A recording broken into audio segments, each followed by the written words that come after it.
Oui, c'est bon. Oui, alors, on va poursuivre notre soirée avec la présentation de Normand Mousseau, qui est professeur de physique à l'Université de Montréal et également directeur scientifique de l'Institut de l'énergie Trottier à Polytechnique Montréal. Alors, Monsieur Mousseau. Bonjour, bonjour à vous, vraiment.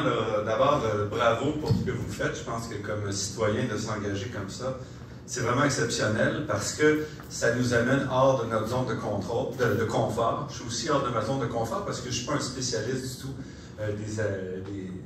des aéroports ou des avions. Moi, ce qui m'intéresse, c'est ça sur quoi je travaille dans ce cadre ici aujourd'hui, c'est de comprendre notre utilisation d'énergie et aussi d'aider à atteindre les objectifs qu'on s'est donnés démocratiquement. Donc, dans mon cas, je n'ai rien à dire, par exemple, sur les objectifs comme tels, climatiques, est-ce qu'ils sont assez élevés ou non. Je ne suis pas un expert du climat, mais une fois qu'on dit qu'on va atteindre ces objectifs-là, qu'est-ce que ça implique comme transformation de notre société? La discussion qui est courte, là, mais quand même s'appuie sur pas mal d'analyses et de rapports qu'on fait au niveau canadien, au niveau québécois, pour voir justement où sont les places où on peut agir, où sont les défis quand on parle de décarboner une société. Donc ça va vite, là. Je vous aurai ça. Donc on a plusieurs enjeux. On a fait donc des plans, par exemple, pour le Québec, pour le Canada, sur comment atteindre les enjeux. Je vous rappelle juste que le Canada s'est donné comme... Donc ça, c'est les objectifs légaux.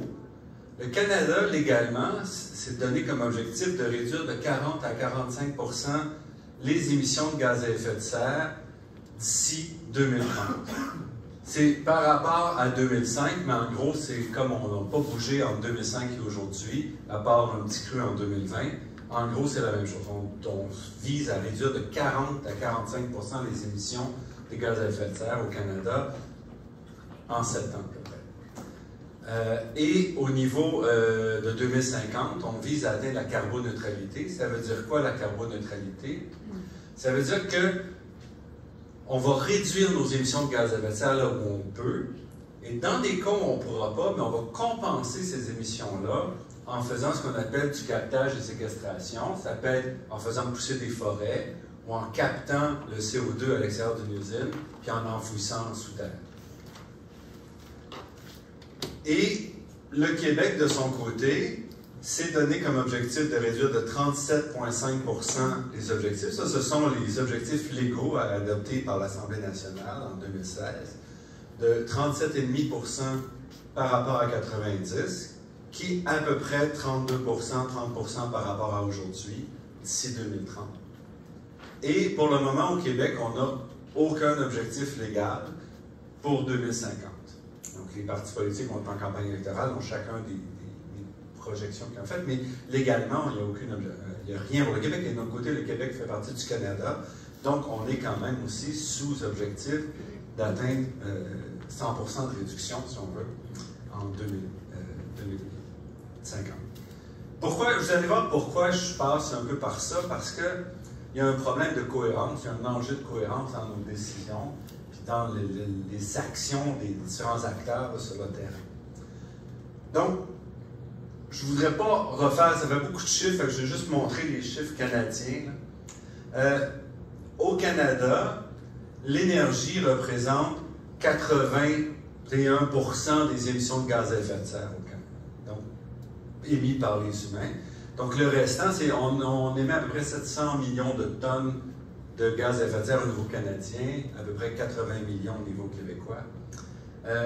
Donc là-dessus, le transport représente 30% des émissions de gaz à effet de serre en 2030. Si on regarde au Québec, le transport représente 44% des émissions. Là, vous voyez, c'est tout transport. Je vais revenir sur le transport aérien tout à l'heure. Et quand on regarde l'évolution des émissions, en gros, par rapport à 90, le transport est plus de 30%, émet plus de 30% plus d'émissions aujourd'hui qu'en 90. Donc, la plupart des secteurs ont diminué un peu. L'agriculture a augmenté un peu et le transport a explosé au Québec, donc depuis 32 ans. Donc, ça fait beaucoup de chiffres. Vous n'êtes pas obligé de tout vous en rappeler, là, je ne m'attends pas à ça. Donc, le problème du transport aérien dans ce contexte-là, c'est la façon dont on va comptabiliser les émissions de gaz à effet de serre. Donc, quand on regarde ce qu'on appelle l'inventaire des émissions de gaz à effet de serre du Québec, ça veut dire quoi? Ça veut dire le Québec, chaque année, publie les chiffres pour dire combien d'émissions de gaz à effet de serre ont été faites sur son territoire.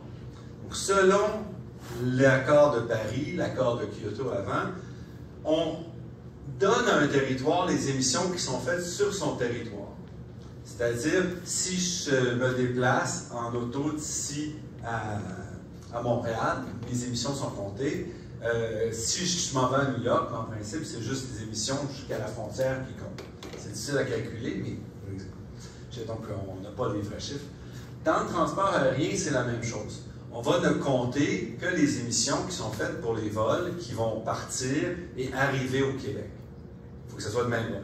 Okay? Un vol qui part du Québec qui s'en va à Paris n'est pas comptabilisé dans les inventaires du Québec, ni de la France d'ailleurs.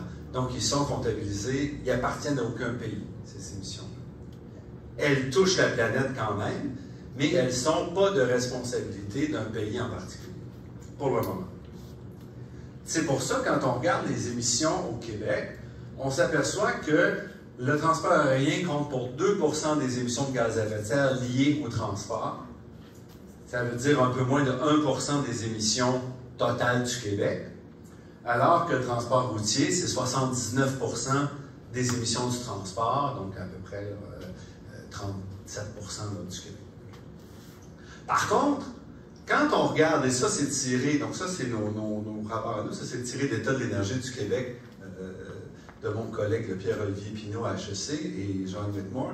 Donc, quand on regarde l'utilisation d'énergie dans le transport, c'est-à-dire on peut compter combien on va mettre d'essence ou de kérosène dans nos avions, on s'aperçoit que 15% de tout le pétrole qu'on va mettre dans le transport va dans l'aviation.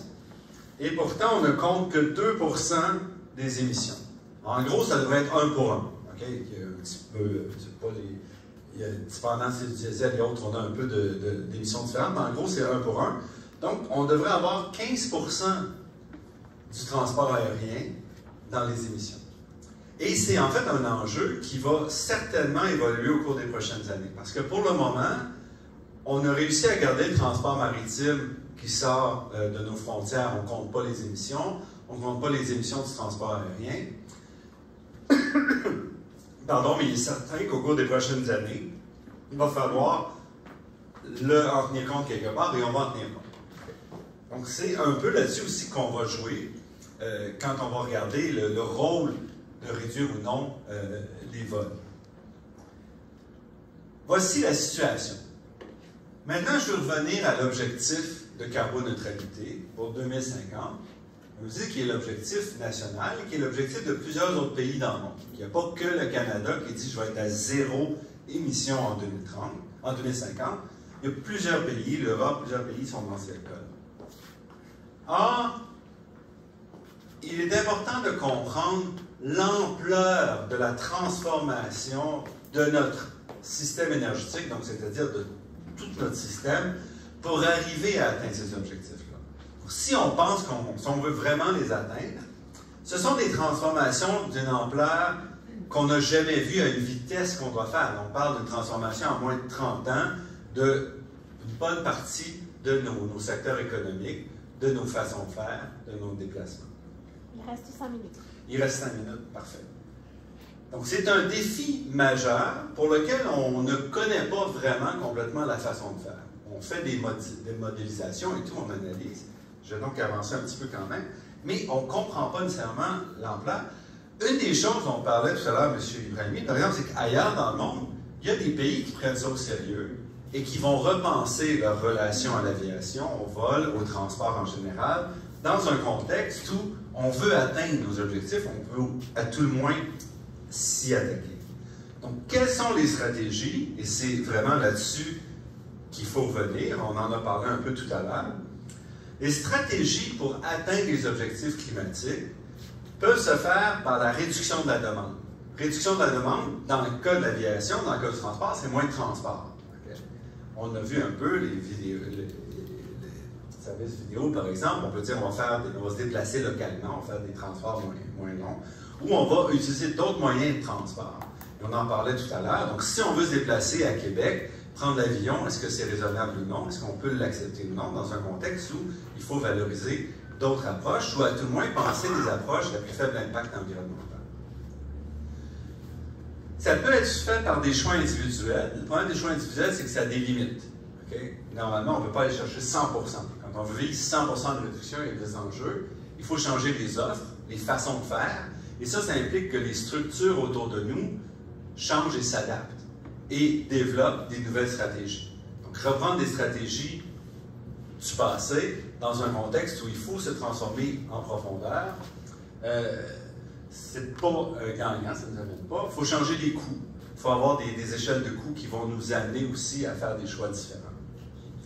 On peut aussi réduire à la source avec des carburants alternatifs. On a parlé d'hydrogène, on a parlé de biocarburants. On n'a pas parlé, mais on peut parler de biocarburants, biosynthétiques. Il y a toutes sortes d'enjeux, parce que la façon dont on fabrique ces carburants-là, ils nous amènent à zéro ou non. On peut imaginer de l'électricité, mais on n'est pas encore avec des vols de long courrier là, en électricité. Et sinon, ce qu'il faut faire, c'est qu'il faut capturer le CO2 ailleurs, puis le stocker, qui est coûteux. Donc, pour terminer, je dirais, dans un contexte où on s'engage collectivement, puis on s'engage légalement au niveau des pays à atteindre les objectifs climatiques, les appareils qui dépendent de ces pays-là, de ces structures-là, ça inclut les organismes qui gèrent les aéroports, doivent appuyer la lutte au changement climatique et l'atteinte de ces objectifs-là. Donc, c'est une responsabilité tout d'abord des gouvernements qui doivent mettre en place les réglementations, les contraintes, les objectifs, que ce soit fédéraux, provinciaux, municipaux, secteur privé, les organismes sociaux. Vous voyez, j'ai mis les citoyens en bas parce que malgré ce qu'on dit tout le temps, ce n'est pas les citoyens qui ont directement le plus d'impact sur la capacité de réduire les émissions. On en parle un petit peu systémique, si on veut. Il faut penser en termes de système si on veut atteindre les objectifs climatiques. On ne peut pas simplement penser que c'est aux citoyens qui vont prendre la décision de ne pas faire ça ou de ne pas faire ça chaque matin. C'est intenable. Quand on pense ces infrastructures-là, ces transformations-là, il faut les penser dans un contexte de compatibilité avec les objectifs conséquents.